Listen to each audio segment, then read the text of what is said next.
Olá pessoal, sejam muito bem-vindos a mais um BWAcast. Uma satisfação enorme estar aqui mais uma vez com vocês. E hoje eu estou com um convidado super especial. A conversa hoje é com quem entende e traduz muito de economia e finanças. O papo da gente vai ser hoje com Écio Costa, que é economista pela UFPE, com mestrado, PhD e pós-doutorado em economia pela Universidade da Geórgia. Atualmente é professor titular de economia da UFPE, professor convidado da Fundação Dom Cabral, sócio e fundador da SEDES Consultoria e Planejamento, economista-chefe do LEAD Pernambuco, palestrante e conselheiro de empresas e com uma visão super prática de mercado. Écio, seja muito bem-vindo. Sei que o papo hoje vai ser incrível. Bem, André, eu que agradeço aí a apresentação, o convite para participar do podcast. E sim, a gente tem muito realmente o que tratar, né? A economia vem mudando a passos largos e os empresários precisam entender o que está acontecendo e, mais ainda, perceber que essas mudanças vão trazer impactos lá na frente e precisam se preparar para isso, né? Então, tem várias nuances que precisam ser detalhadas aqui nessa nossa conversa, da área tributária, né, da área também de captação de recursos, de planejamento de cenários econômicos, né, para onde o nosso país está indo, para onde os setores estão indo. E isso traz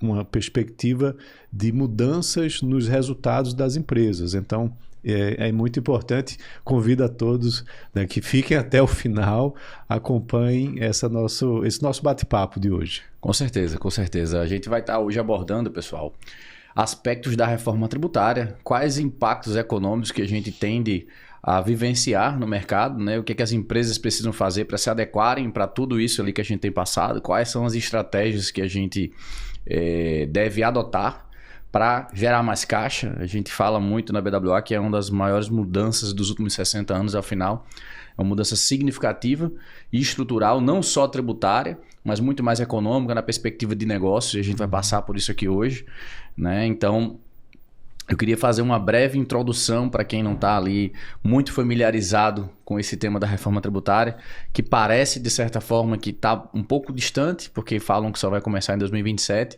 aos que ainda acham que ela não vai acontecer. Sinto informar que, de fato, ela já está acontecendo, né? Então, a gente já tem algumas implementações de modelo de faturamento, nota fiscal, já sendo implementadas agora em 2025. Então, na perspectiva de mudanças, já digo que ela vai acontecer. Em linhas gerais, o cronograma ali ela começa a ser executado já em 2026, mas já em 2025 a gente já tem a implementação das notas, como eu falei. Em 26 a gente tem a implementação do CBS, que vai substituir o PIS e COFINS, que essa substituição acontece efetivamente a partir de 2027. Em 2029 a gente tem a gradativa substituição do ICMS e do ISS. E em 2033 a gente tem o modelo amplamente e totalmente implantado, sem dúvida alguma. E eu queria que você comentasse um pouco do que você tem visto a nível de mercado hoje, se os empresários estão acompanhando essas mudanças, se eles estão cientes, se eles estão planejando tudo isso. Como é que você tem enxergado, o que você tem ouvido dos empresários aí? André, a gente, como consultor, como professor, a gente fica às vezes até meio assustado, né? Porque muitos empresários estão ainda sem nem saber o que está acontecendo. Muitos ainda também assustados. A reforma, claro, estamos no Brasil, né? Tudo pode acontecer. O passado, inclusive, é incerto. Exatamente, né? exatamente. Mas até que se mude, que tenha alguma mudança muito radical, esse é o modelo que a gente vai ter a partir de 2033, né? E não só deve se preocupar com isso em 2033, como você já bem colocou, as mudanças já estão acontecendo, é preciso tomar decisões contábeis, tributárias desde já, e estudar muito, né, para determinar qual vai ser o seu modelo. Se você é uma empresa no Simples, por exemplo, você vai continuar no Simples ou se vai mudar para o sistema de valor agregado. E também os outros setores, como que você vai precificar o seu produto? Como você vai precificar o seu serviço? Muitos empresários não estão ainda com total domínio sobre o assunto. Tem muita mudança até de ERP também, que precisa acontecer ao longo do tempo. Você vai ter aí um convívio com 2 sistemas tributários, né? Do ano que vem até 2032, né? 33 é a virada realmente de chave. Exato. E essas dúvidas, elas continuam, né? Então, é importante um papel como o de vocês para trazer essa explicação e fazer a conta realmente, né, na ponta do lápis, o quanto o peso tributário dessa mudança vai afetar o setor de serviços, a indústria, o agro, né? Porque a gente sabe que cada setor tem uma particularidade. E a gente sabe que o resultado dessa reforma terminou, na realidade, beneficiando a indústria, que hoje paga muito e vai pagar menos, e quem vai pagar a conta no final das contas é o setor de serviços, que vai pagar mais, né? E que hoje paga menos, né? Então, essa mudança, ela traz aí um equilíbrio, né, fiscal, né, tributário, que vai ter essa balança. O agro exportador continua isento, o agro para o consumo doméstico tem algumas isenções também. Até o setor de serviços tem, em determinados setores, algumas faixas de redução, né, de desconto que vão ser concedidos. E a indústria, trabalhando no valor agregado, quanto mais agregação essa indústria tiver de valor, por exemplo, a indústria automobilística, né? Ela tem várias etapas na cadeia produtiva. Exato. E vai tendo esse sistema de crédito e compensação no imposto, que só vai ser cobrado sobre o valor adicionado de cada uma dessas etapas.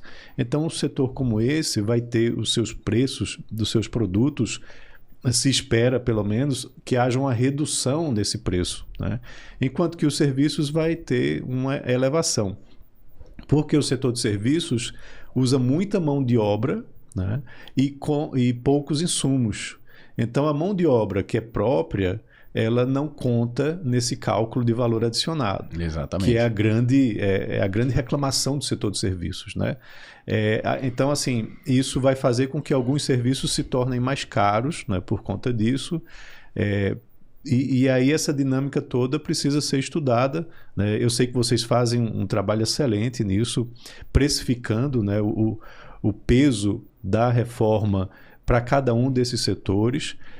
E assim, o alerta realmente é importante, né, que os empresários precisam fazer esse dever de casa, entender melhor como que eles vão se situar, inclusive se vai valer a pena para eles continuarem atuando naquele mercado onde estão. Perfeitamente. Né? Porque perfeitamente. aí tem um outro ponto que a gente tem que discutir, né, que é justamente dessa guerra fiscal que está por acabar, né? Isso, com certeza vamos chegar lá. Pessoal, traduzindo aqui num dever de casa, né? Acho que o que é que a gente tem que fazer hoje? A gente precisa, como o Écio bem colocou, entender qual é o impacto que a reforma tributária vai causar no meu negócio. Eu preciso entender por quanto que eu vou comprar, porque o que acontece no modelo novo é que eu vou ter um valor de tributação cobrado por fora, né? A CBS e a IBS, chamado de IVA em conjunto, vem por fora do preço normal. Então, traduzindo, se eu comprava por 100 e o CBS supostamente em 2027 passa a ser 10%, que é o que se estima ali em torno disso, eu vou passar a comprar provavelmente por 110. Então, partindo dessa premissa, se eu vou comprar por 110, por quanto eu vou vender? E a reflexão que o empresário tem que fazer é, se eu trabalho, por exemplo, com varejo, ou trabalho na cadeia do varejo, que fala-se muito que a indústria tende a reduzir o preço, o custo de produção. Mas a matriz industrial do Brasil não é muito pequena. Uhum. Então, até que ponto a gente vai ter essa redução, uma vez que dentro do processo de produção eu também tenho consumo de serviço.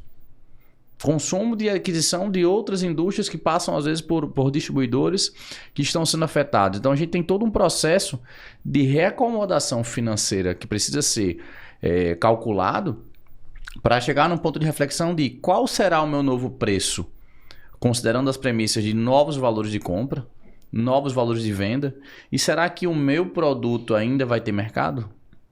Será que o meu cliente vai ter a capacidade de comprar?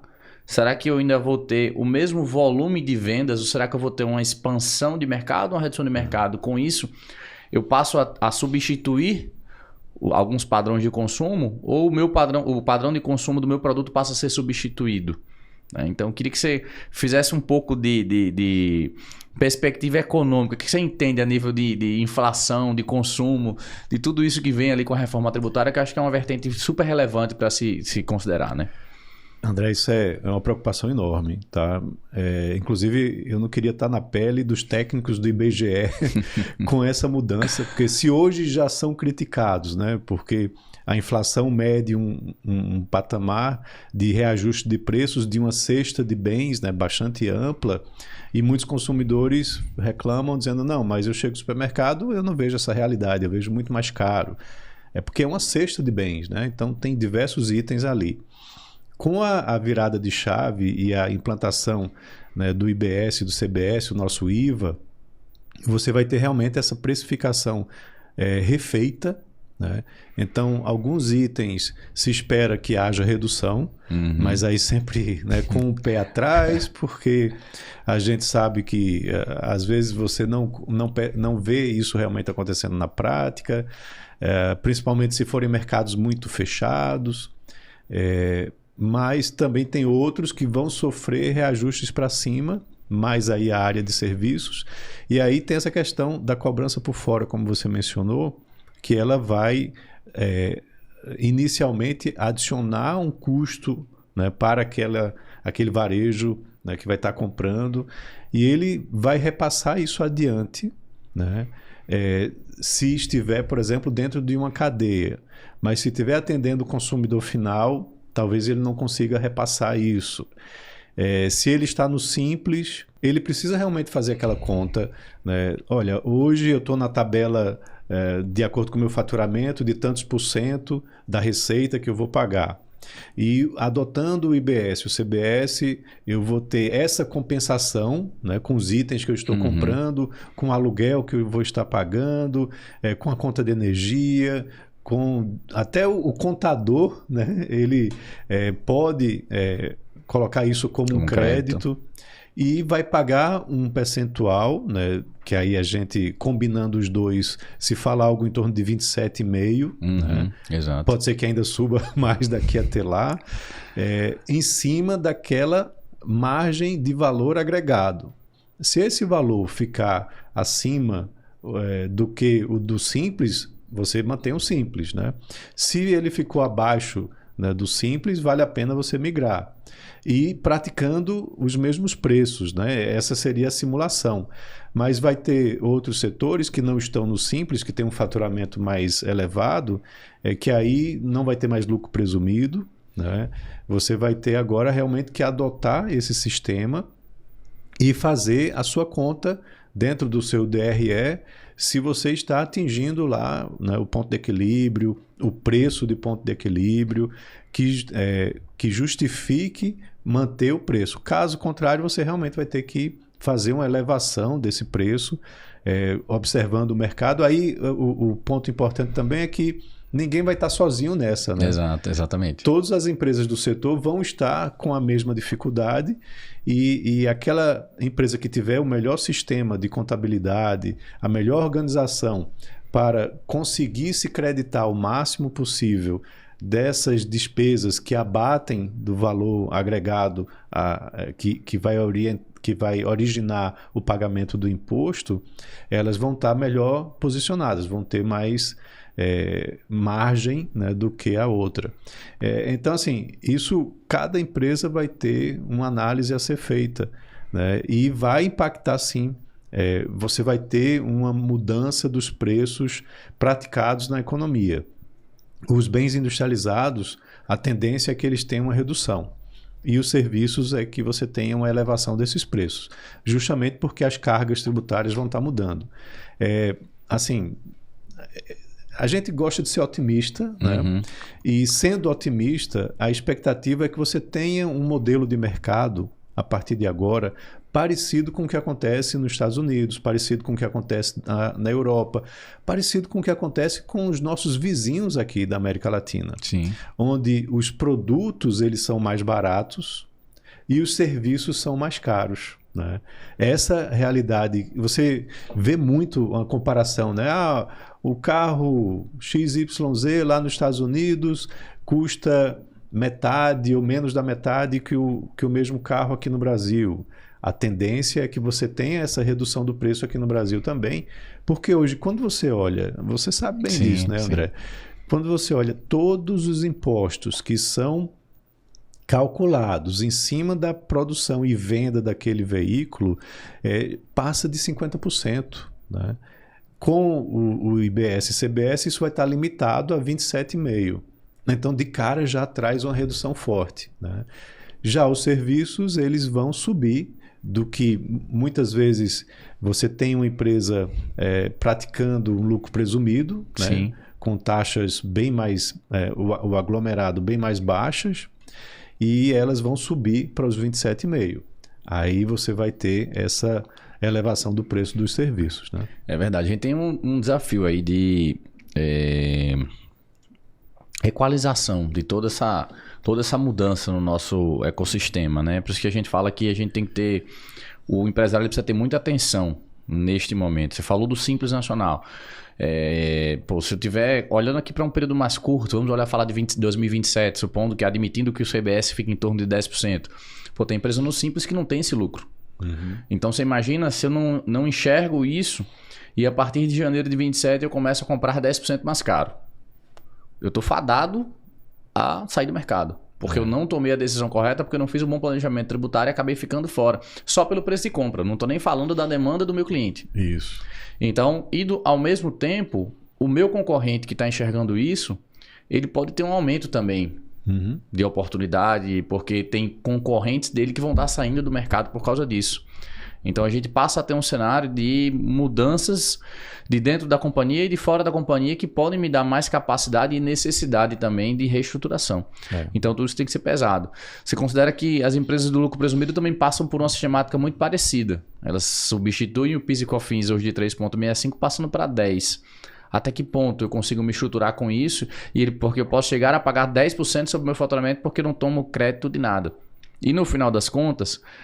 apesar da gente ter essa perspectiva e estimativa de que essa esperança na realidade de que os produtos fiquem mais baratos, olhando para a questão industrial, daquilo que se produz aqui inclusive, a gente tem um problema que acaba aumentando o custo muito provavelmente, que um dos setores que não foi devidamente incentivado é o de transportes.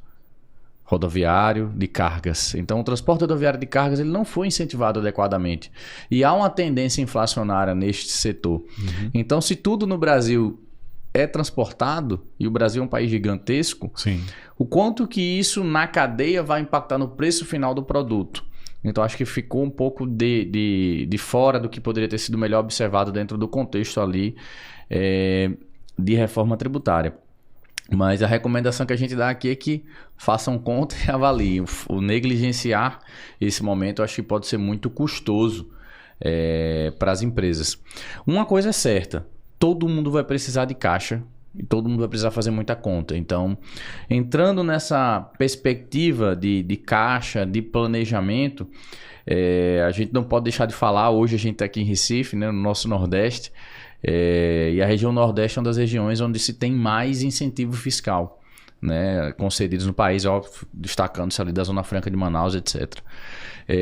Qual, na tua visão, Écio, o que você acha que deve acontecer agora? O que as empresas devem fazer? O que vai acontecer? Vai haver um êxodo das empresas que estão aqui no Nordeste? Comenta um pouco sobre isso, por favor.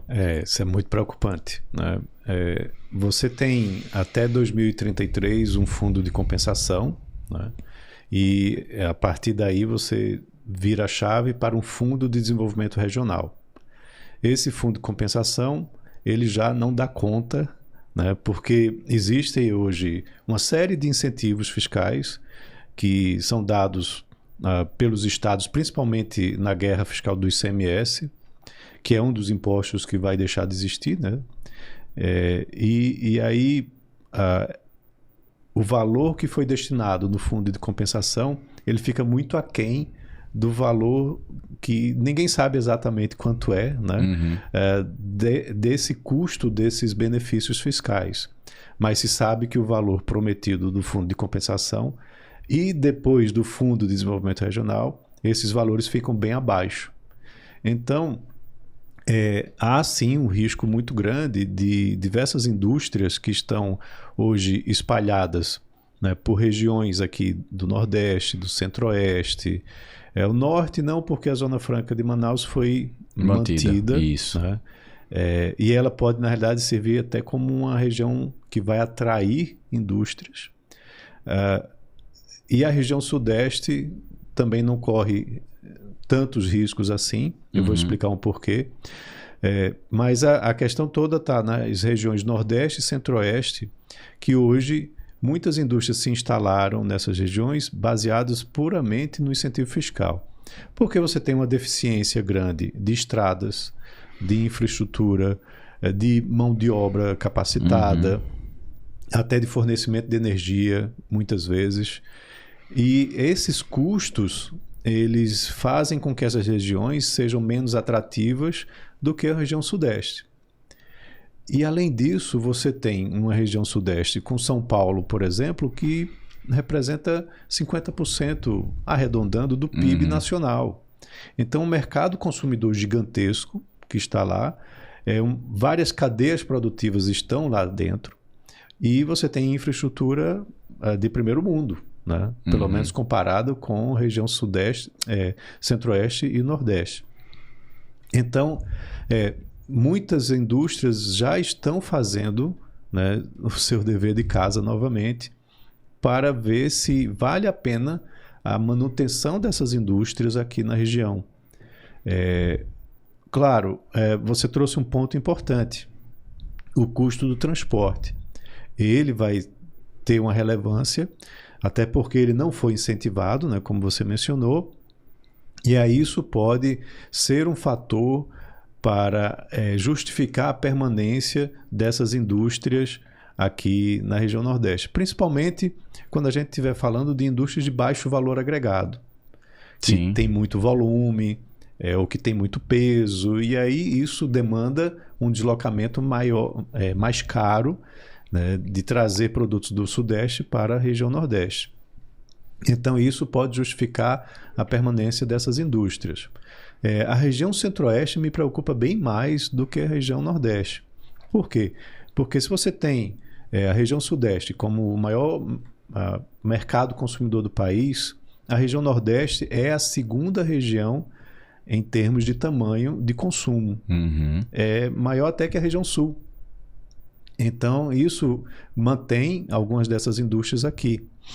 E a região Centro-Oeste não tem esse tamanho de consumo de população tão grande. Então, eu acredito que muitas indústrias que estão na região Centro-Oeste vão terminar saindo de lá. Para a região Nordeste, você tem um fundo também de desenvolvimento regional, que vai ajudar. Dos 5 maiores receptores do Fundo de Desenvolvimento Regional, você tem Bahia, Pernambuco e Ceará, que junto com São Paulo e, se não me engano, Minas, são os maiores receptores, tá? Porque foram levados em consideração fatores de desenvolvimento humano, fatores sociais e também a população. Foram levados em consideração vários fatores, né, sociais. Então, a região Nordeste ela é privilegiada nesse sentido por ter fatores sociais bastante negativos, né? E, de última hora, o governador Tarcísio conseguiu incluir no cálculo do Fundo de Desenvolvimento Regional o tamanho da população. Como São Paulo tem uma população bastante elevada, São Paulo ficou lá também entre os 5 maiores receptores. Assim, isso vai ser muito importante para a nossa região, porque você vai ter recursos sendo destinados para o governo do estado, que vai decidir como alocar esses recursos dentre as empresas, as indústrias que queiram se instalar ou até mesmo na manutenção delas. E aí são levados em consideração alguns aspectos.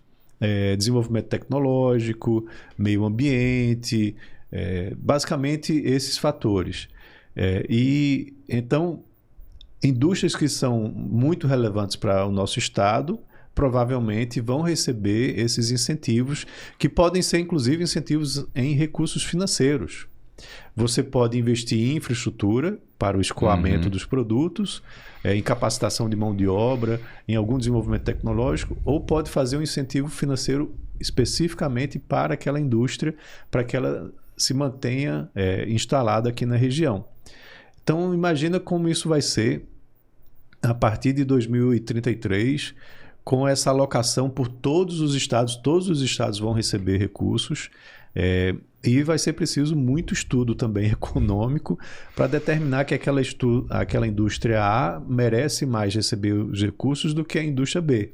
Né? Há estados, inclusive, que já andaram falando que e se esses recursos viessem para a gente saldar as nossas contas, né? Aí é uma distorção totalmente fora de realidade, mas a gente vai ter essa discussão mais para frente e se a gente não desenvolver um bom trabalho para a alocação desses recursos, a gente pode estar correndo o risco de perder indústrias aqui do estado. Eu faço parte de um grupo de discussão da FIEP, da Federação de Indústria daqui de Pernambuco, com várias instituições. Eu estou lá como economista-chefe do LIDE, mas tem representantes de outros setores empresariais também, onde a gente está discutindo a melhor alocação desses recursos, né? E a ADEP, que é a nossa agência de desenvolvimento, ela hoje trata muito da guerra fiscal, né? Concede o PRODEP, né? Com incentivo fiscal, e depois de 2032 não vai mais ter PRODEP, né? O ICMS acaba. Exatamente. Então, o que é que a ADEP vai fazer?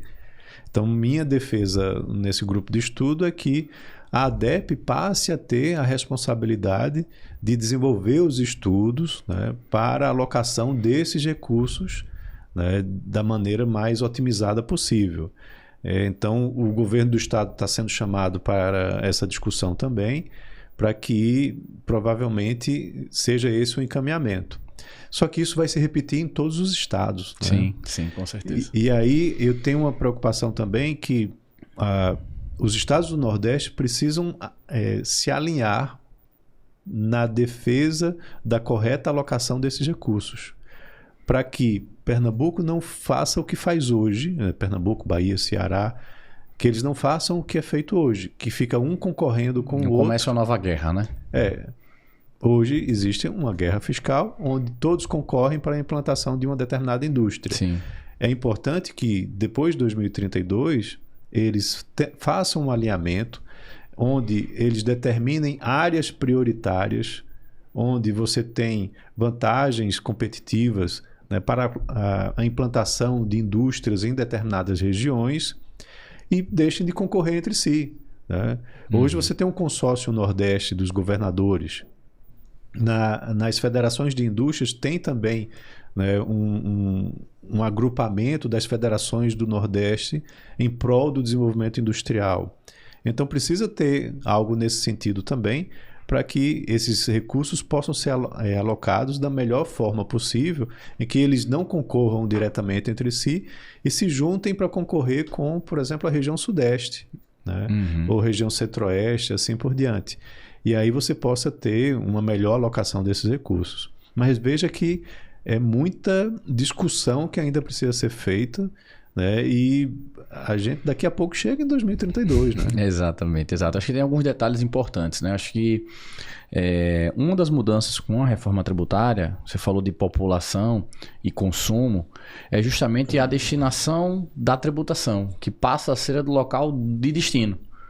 Então, hoje você tem por exemplo, no ICMS, quando você faz uma venda interestadual, parte do valor ele é recolhido para o estado de origem, isso. Parte do valor ele é para o estado de destino. A partir da implementação da reforma, inclusive nesse período de transição, a gente vai ter a integralidade do valor para o estado de destino, de consumo. Talvez isso, olhando para o Nordeste, pelo tamanho de consumo que a região tem, traga, de certa forma, alguma compensação para as indústrias que cá estão, de certa forma, em virtude dessa...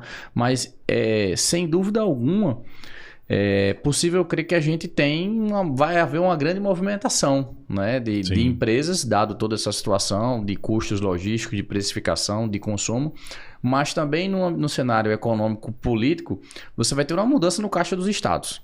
Verdade.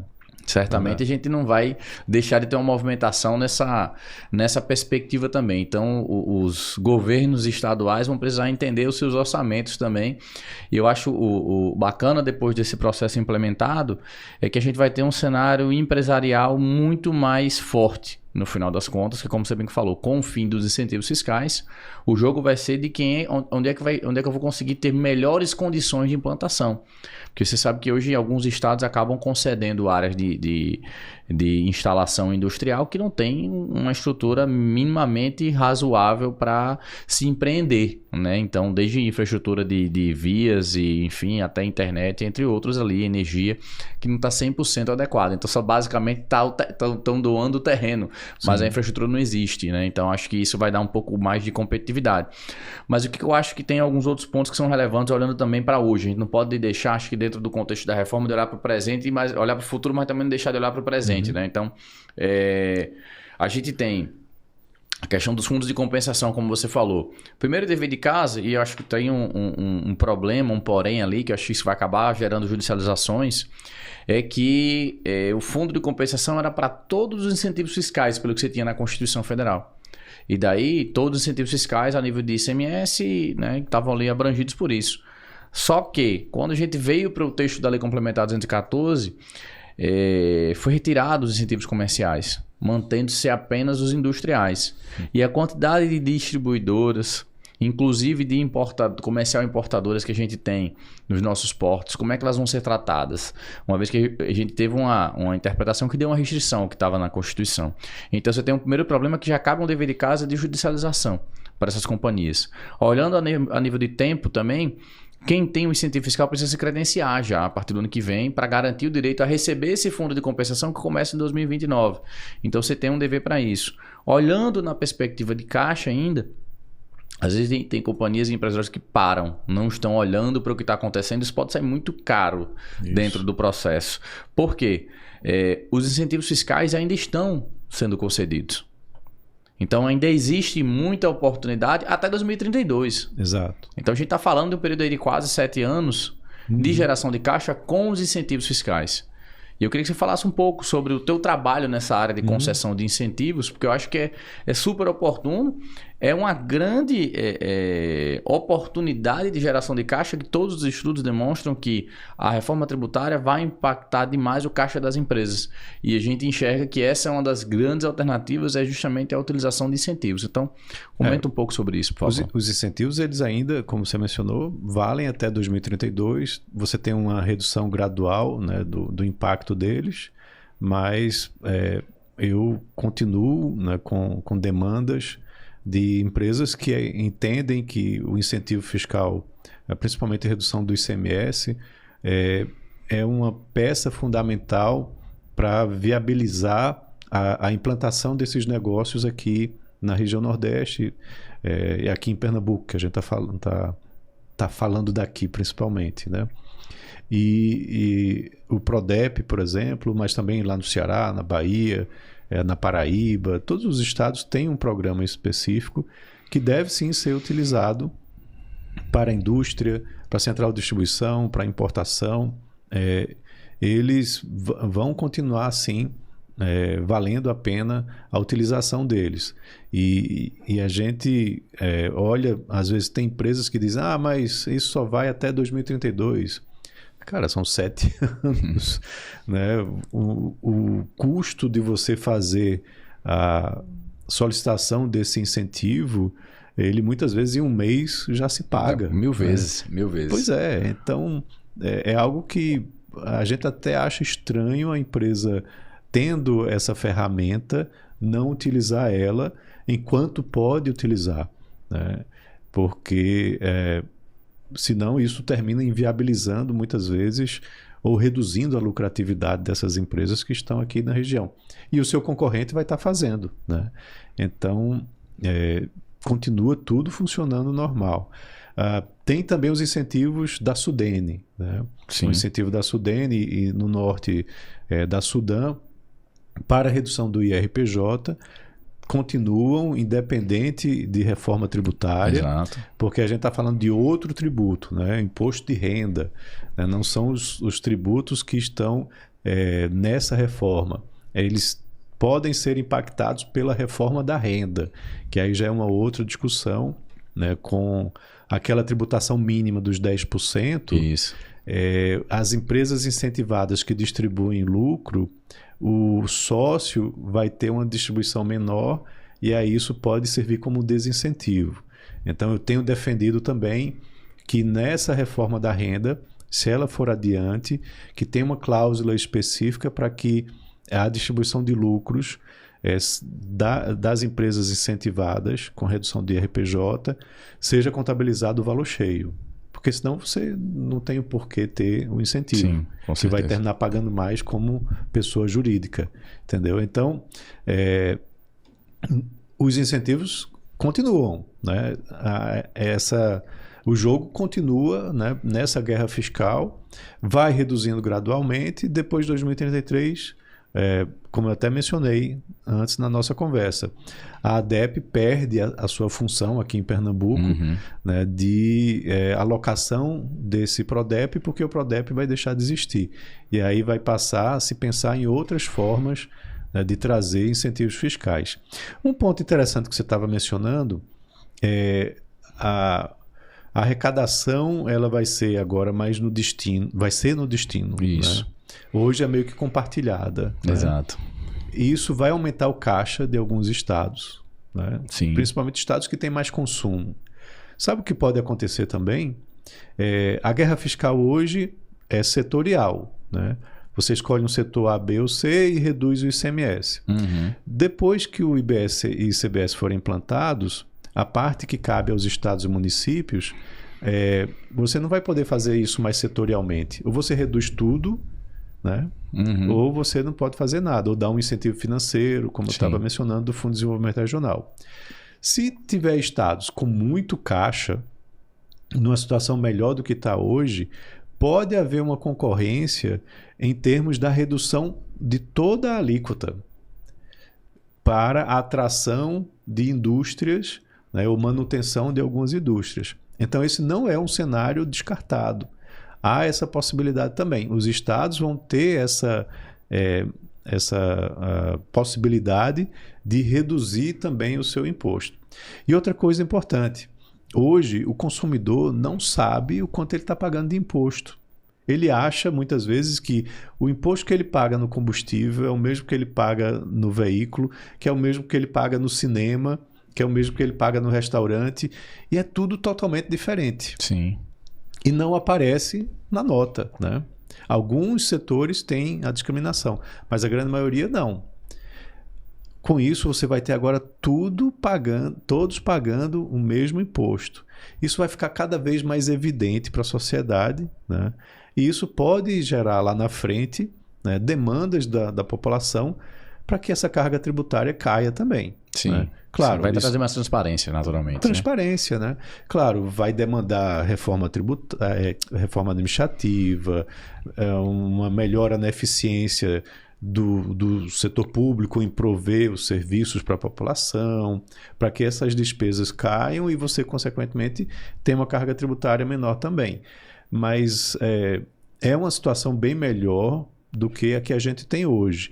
Né? Hoje a gente vive esse manicômio tributário que muitos falam. A gente tem recorde em número de horas, né, para se calcular o imposto que vai pagar e a gente ainda nem sabe se está pagando certo. Que vamos ter algumas horas ainda pela frente até 2032. Vai melhorar, mas até melhorar piora um bocado. Sim. Não, e tem toda uma fase de adaptação, de saber como funciona. Um ponto importante também, que você já mencionou, acho que umas 3 vezes na nossa conversa, uma geração de necessidade de caixa das empresas, porque hoje você posterga o pagamento do imposto. Com o novo sistema, você vai pagar antecipado. Então, essa virada de chave aí também traz um impacto no caixa das empresas significativo. Né? Exato, exatamente. É a nova metodologia, né? Falando do split payment que se comenta tanto. Primeiro, um outro pilar da reforma é justamente a arrecadação antecipada.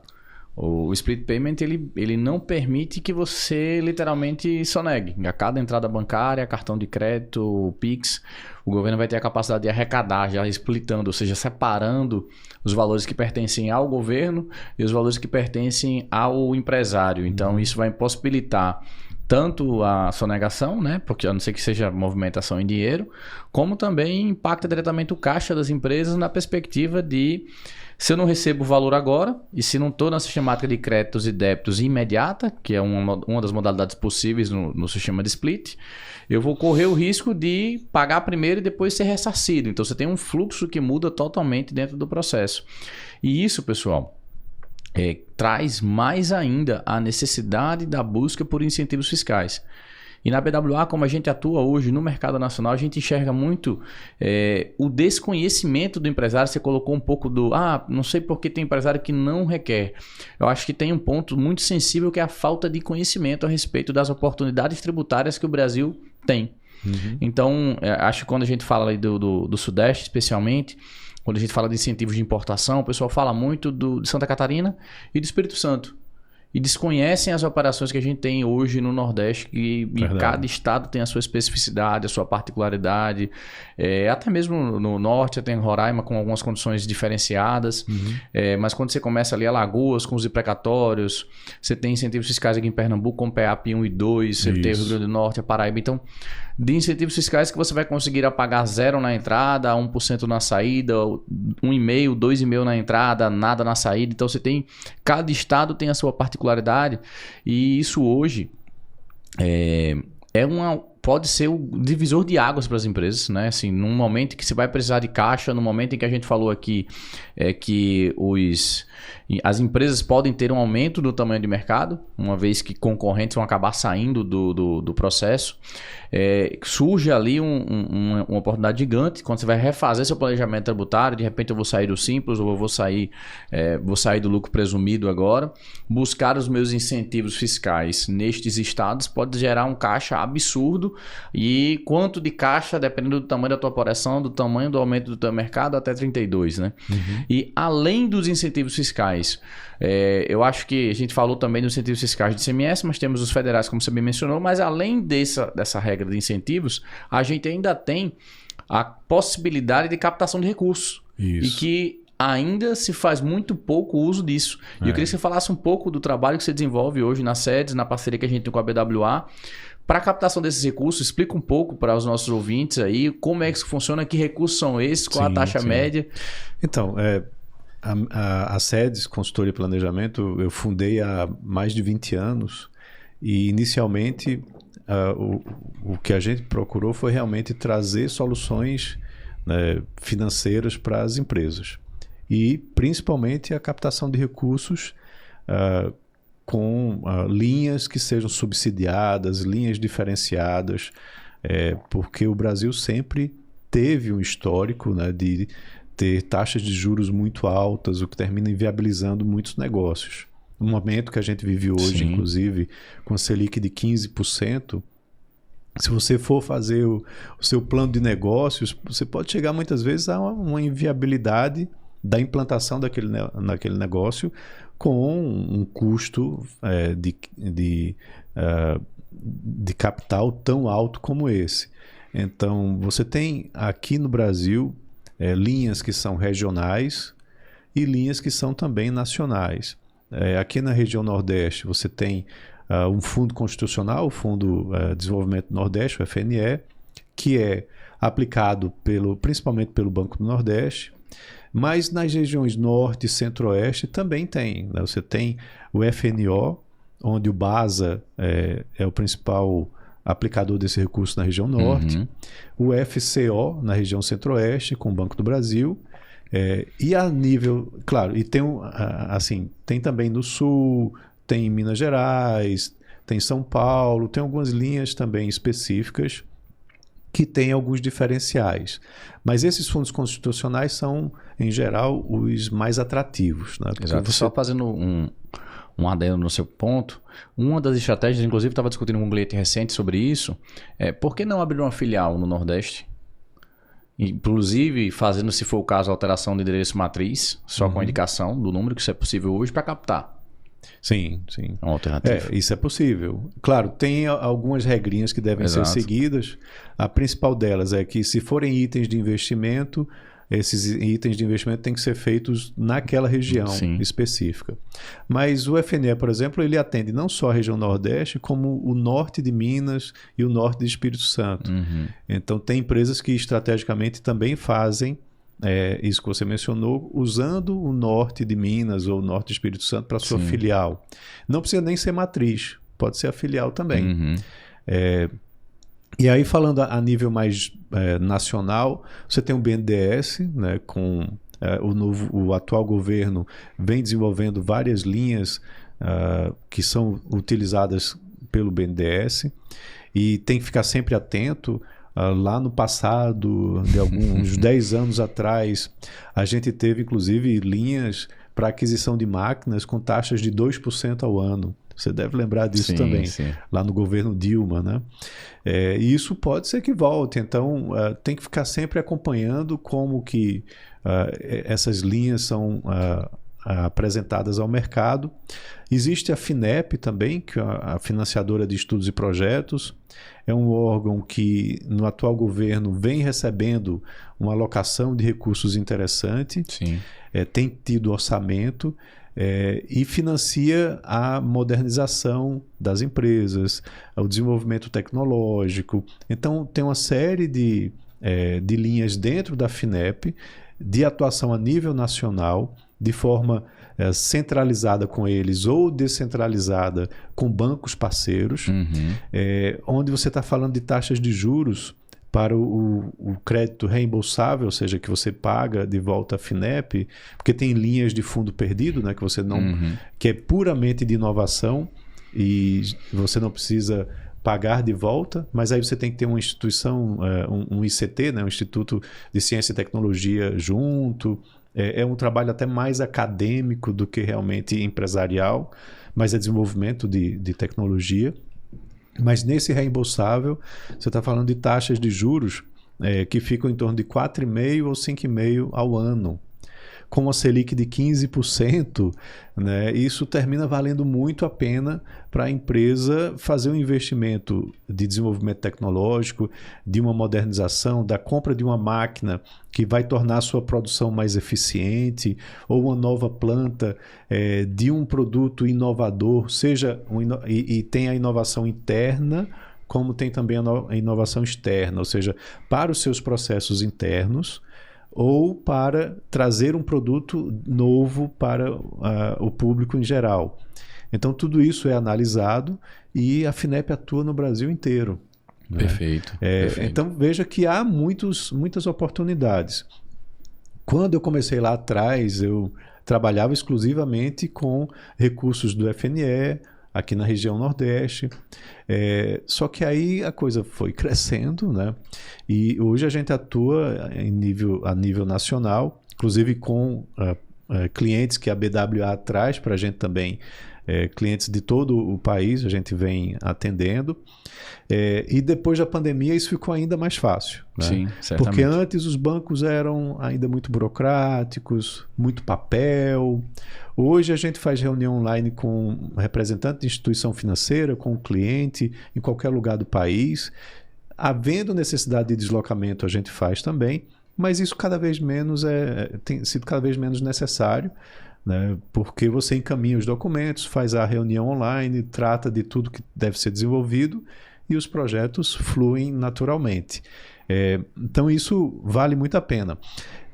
Até um fato curioso, você sabe, eu tenho uma presença em redes sociais muito grande, né, de muitas entrevistas, de muito conteúdo que eu divulgo, então eu termino usando muito também.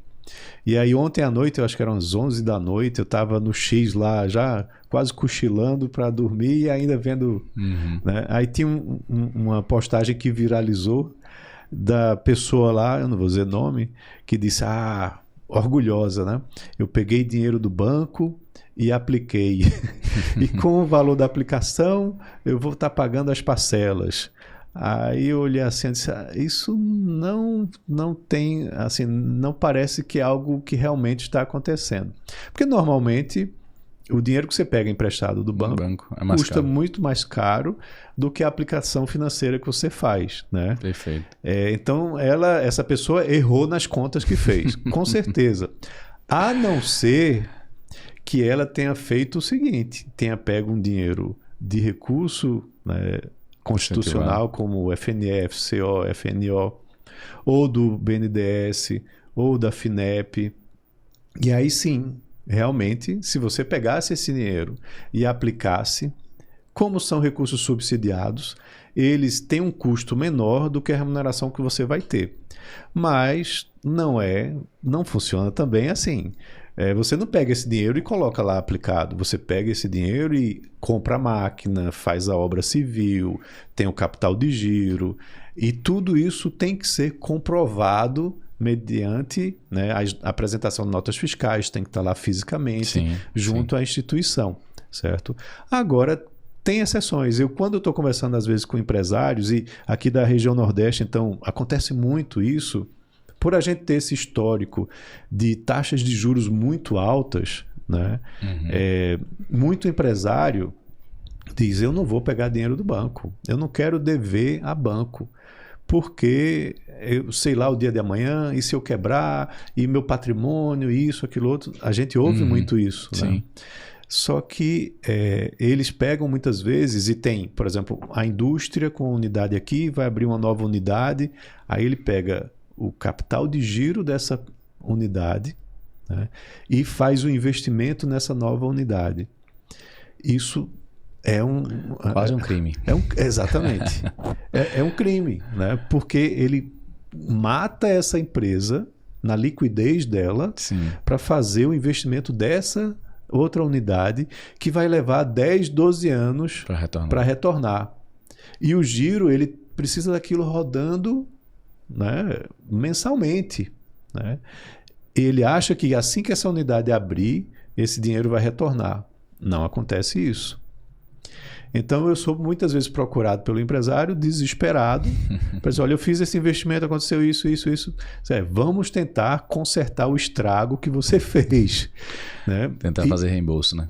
E aí os bancos de fomento, eles são lentos, né? São projetos que a gente está falando de 3, 6 meses para que o dinheiro saia. E aí ele está lá, né, pela hora da morte, né, tentando resolver esse problema. E aí tem empresário que diz, não, eu tenho caixa, além desse da empresa, eu tenho investimentos que eu faço, né? E aí eu não quero falar com o Banco do Nordeste, eu não quero falar com o BASA, não quero falar com o FINEP, eu vou lá e faço eu mesmo, porque eu não quero dever. Aí é onde aquela história da postagem que eu mencionei realmente acontece. O dinheiro que você tem, né, se você deixa ele aplicado, ele vai render mais do que o financiamento que você vai pegar de Banco do Nordeste, de BNDES, né, de FINEP, que são taxas de juros subsidiadas. Nesse cenário, sim, realmente vale a pena você fazer aquilo, né? Eu estou recebendo mais dinheiro do que se eu pegasse o dinheiro e aplicasse na implantação daquele negócio. É isso que a gente tem que explicar muitas vezes para o empresário. Se você faz isso, você vai estar deixando de ganhar, né, no mercado financeiro, né? E outro detalhe, só para finalizar essa parte da nossa conversa, o que se fala muito é que cash is king, né? Dinheiro é rei. Em momentos de crise, de falta de recursos, a empresa e o empresário que tem dinheiro em caixa, primeiro eles sobrevivem, passam pelo momento de forma tranquila e ainda podem aproveitar oportunidades, né, de outras empresas que estão falindo, de outros empresários que estão falindo e que botam seus ativos à venda por um preço com um diferencial para baixo.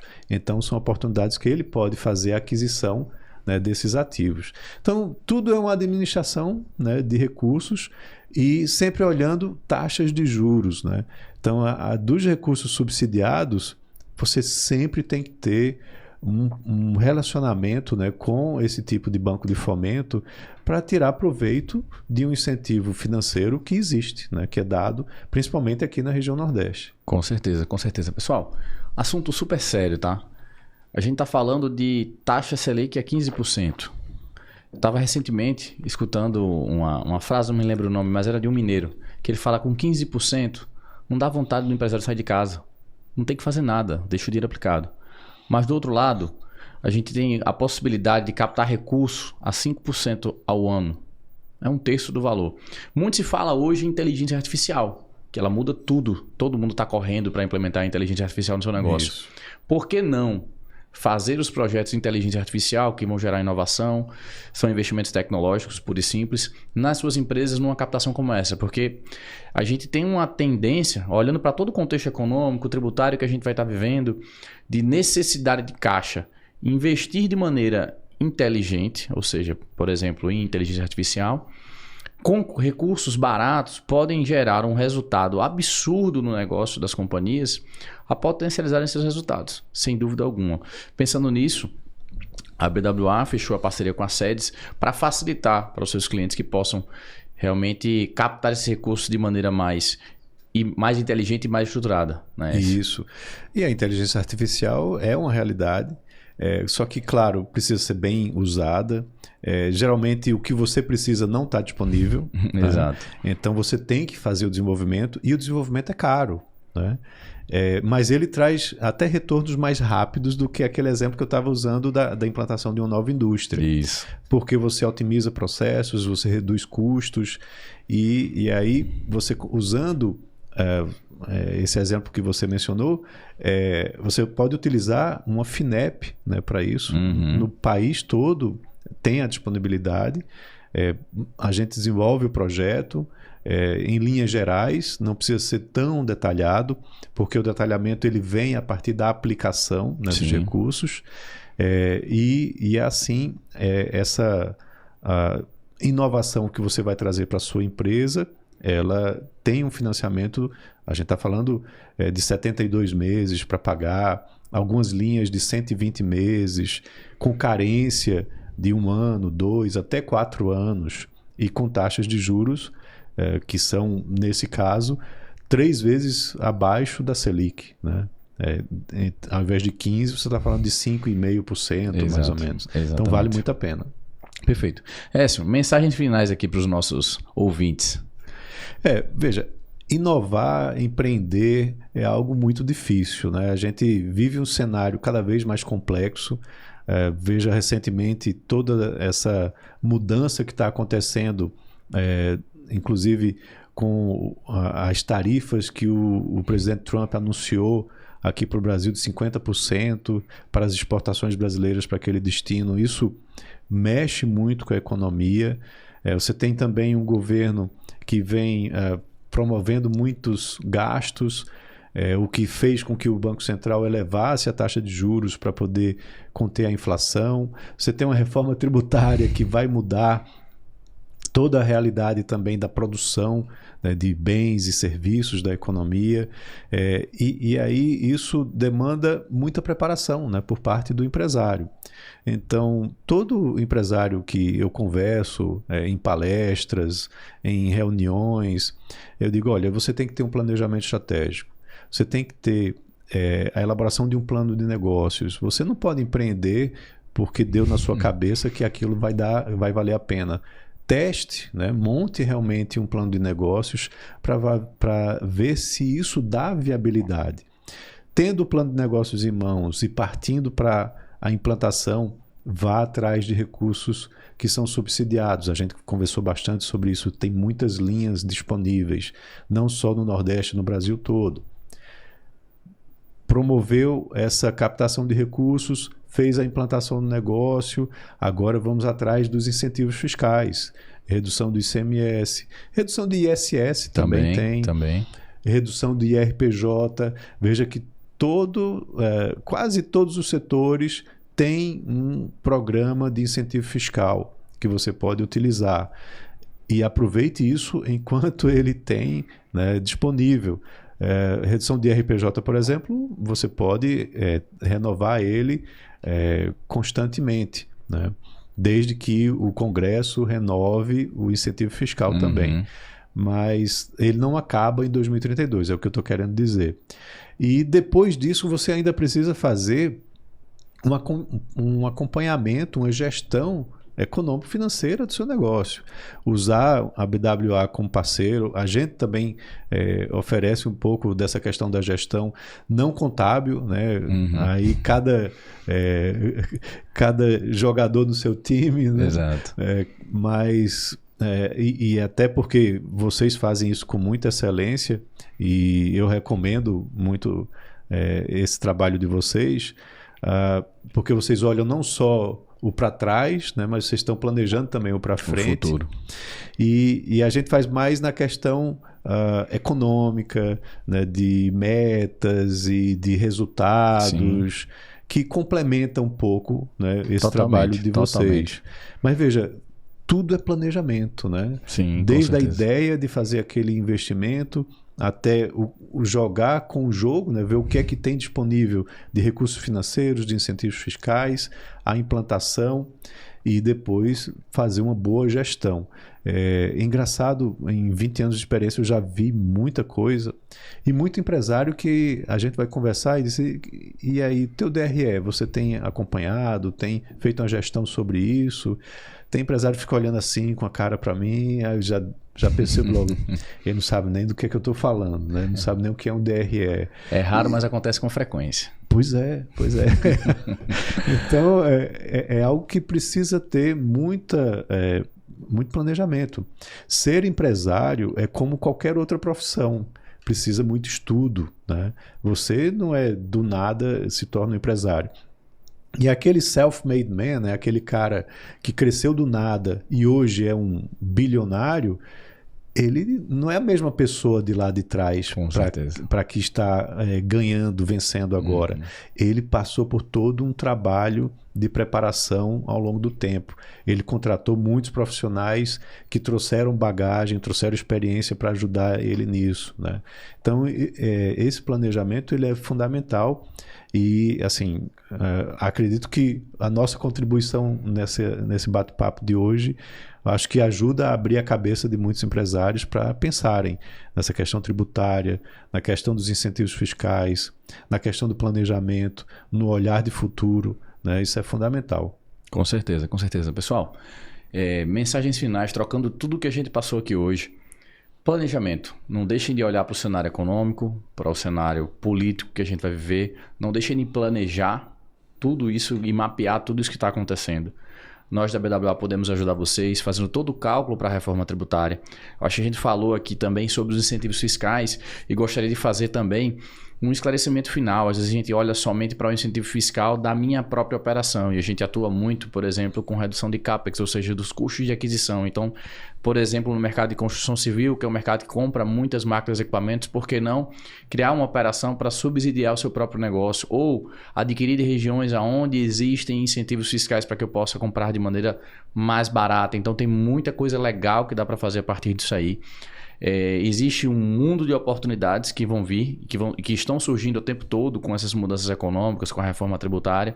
E tem nesse desafio todo, a gente precisa de profissionais que possam nos ajudar a enxergar as possibilidades e a gente precisa se dispor a isso. Então, nós da BWA estamos aqui para ajudar vocês, assim como o Écio, aqui da SEDES Consultoria também, está aqui para poder ajudar vocês a gerarem caixa e a melhorarem os seus negócios. Então, muito obrigado, uma satisfação aqui estar com vocês. Com Écio, gratidão pela tua presença, por ter vindo aqui se disposto a estar conosco, Écio. Obrigado. Eu também agradeço, André.